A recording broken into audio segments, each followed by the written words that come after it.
Hi there! Welcome to Decode with Kate. I'm Caitlin, a second-year information systems student.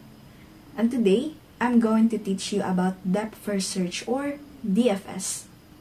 Have you ever wondered how Google Maps finds the best route to your destination? Depth first search or DFS is one of the techniques used to explore paths.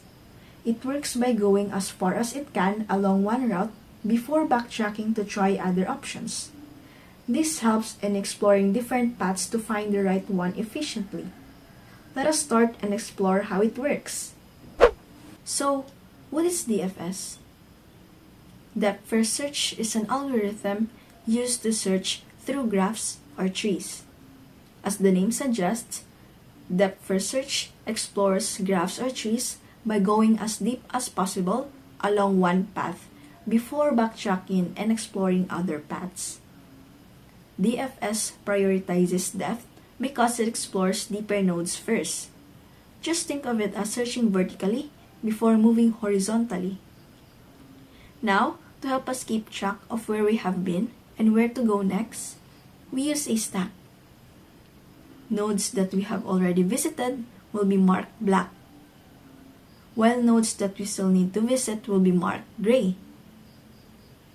The stack helps us manage these paths, making sure we don't lose track of our progress. Now, for the visualization, let us perform DFS on the following graph.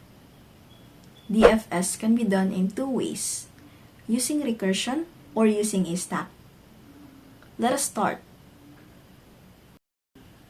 We start the DFS traversal at node A by pushing it onto the stack. The stack initially contains A. Next, we pop A from the stack and visit it.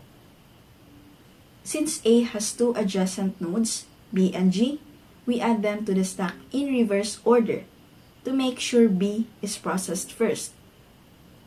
The stack now contains G and B. We then pop B from the stack and visit it. Node B has three adjacent nodes, C, D, and E. We add this to the stack in reverse order so that C will be visited first. The stack now contains G, E, D, and C. Next, we pop C from the stack, visit it, and find that it has no children, so nothing to add in the stack. The stack remains G, E, and D. We continue by popping D from the stack and visiting it. Since D also has no children, the stack remains G and E. Then, we pop E from the stack and visit it. Node E has one child, F, so we add it to the stack. The stack now contains G and F. We pop F from the stack, visit it, and since it has no children, the stack becomes G. Next, we pop G from the stack and visit it. Node G has one child, H, which we add to the stack. The stack now contains H. And finally, we pop H from the stack and visit it. Since H has no children, the stack becomes empty, signaling the end of the traversal. At this point, the DFS traversal is complete. The nodes were visited in this order: A, B, C, D, E, F, G, and H. Okay, now that we get the logic, let us code it in Java.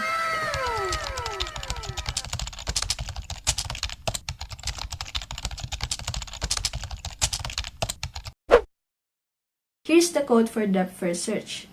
I will paste the code in the comments below and you can copy it and try it for yourself. In the left part is a graph represented as an adjacency list using a hash map. Node A connects to B and G. Node B connects to C, D, and E, and so on. Did you notice that H has no child? That means the traversal stops there. Now, we need something to keep track of. We use a set for nodes we have already visited. On the other hand, we use a stack for what nodes to visit next. At first, we push node A into the stack. This part of the code keeps looping as long as the stack is not empty. We take the top node out, check if we have visited it, and if not, we mark it as visited and print it. We then add its connected nodes, its children or siblings, to the stack. To make sure we visit the leftmost nodes first, we add them in a reverse order. For additional information, did you know DFS is used in real life? You might not realize it, but you are. For instance, imagine you're in a mall you're not familiar with, trying to find a specific store. You walk down one hallway, all the way to the end, and if the store you're looking for is not there, you backtrack and try a different hallway, right? That is depth first search in real life. There are also lots of online games that uses DFS. Sudoku, chess, crossword, puzzles, and maze games are some of them. Alright, we explored the DFS algorithm step by step. Now, it's your turn to try. Here's a graph. Use DFS to figure out the order of traversal starting from node 1. Let me know how it goes in the comments, and don't forget to like this video if you found it helpful. Thank you for watching.